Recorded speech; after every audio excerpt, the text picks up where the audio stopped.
Hi boys and girls, this is Algebra 2, no, excuse me, this is Lesson 2 of Algebra 1, and I want to go over a couple things we talked about in our last lesson, just as a review. In algebra, letters are used in place of missing numbers. We call them variables, right? Addition, subtraction, multiplication, and division, those are called operations. Today we're going to talk about order of operations. And arithmetic problems usually contain one operation, whereas algebra usually contains multiple operations. Thus, it's called advanced arithmetic. That's what algebra is. So today, we're going to talk about the order in which we work with equations. When systematically solving an equation, we go in order from the highest level and sequentially to lower levels. We have exponents. I gave you an example, 2 to the third power, the 3, that little 3 is your exponent, multiplication and division, and then addition and subtraction. Now, I put those in order, but we actually have to put parentheses because whatever is in parentheses must be done first. That's why I left that up there.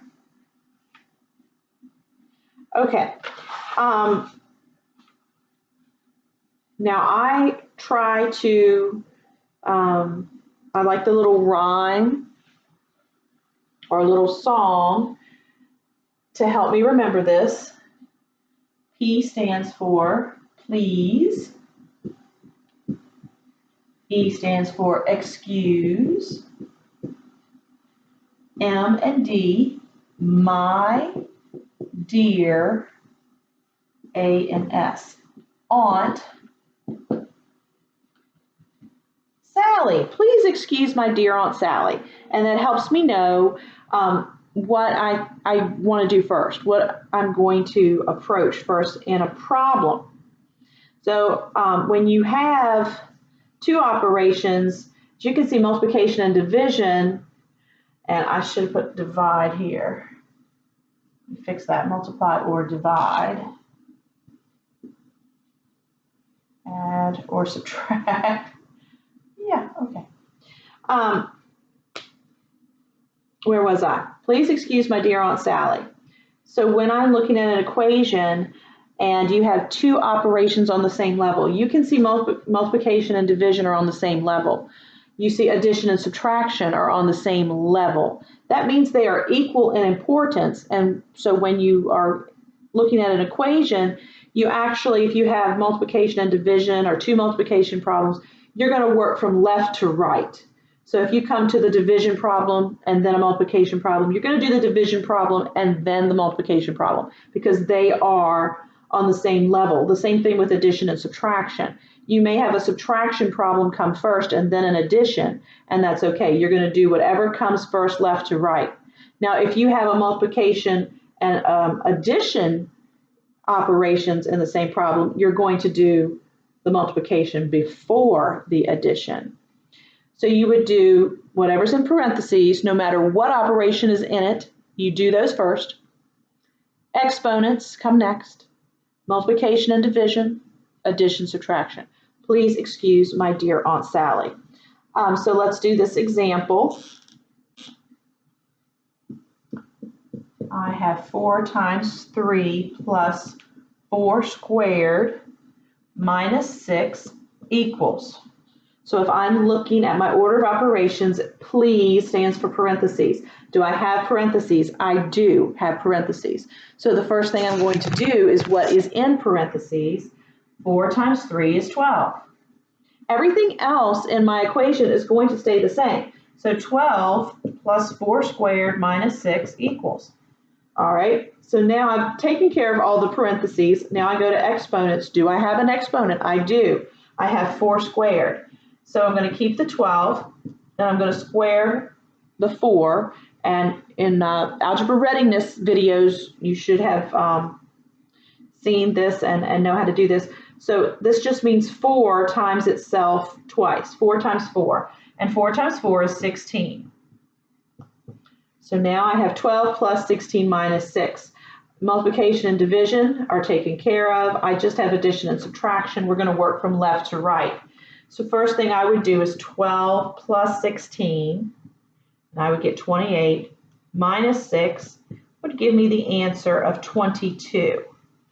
And that's how I work out following order of operations.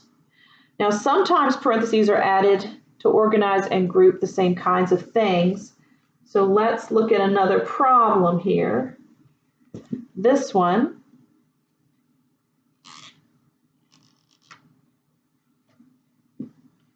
5a plus 3 plus 4a plus 2 minus 5 minus a plus 1. You're like, wow.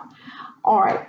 In this problem, the first thing we want to do is we want to combine like terms.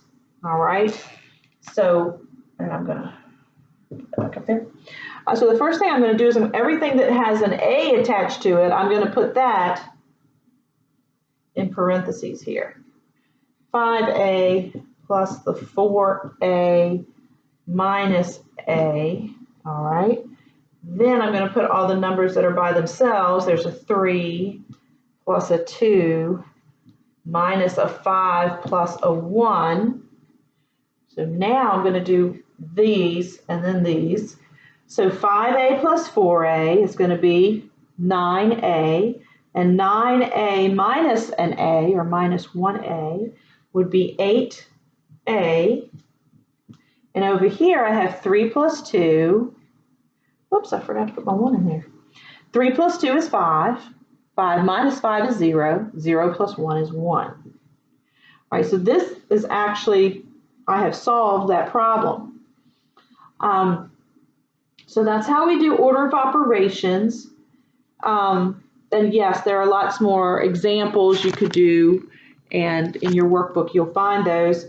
I'm trying to give you all the basics here. There's one other thing I want to talk to you about today, and that's absolute value.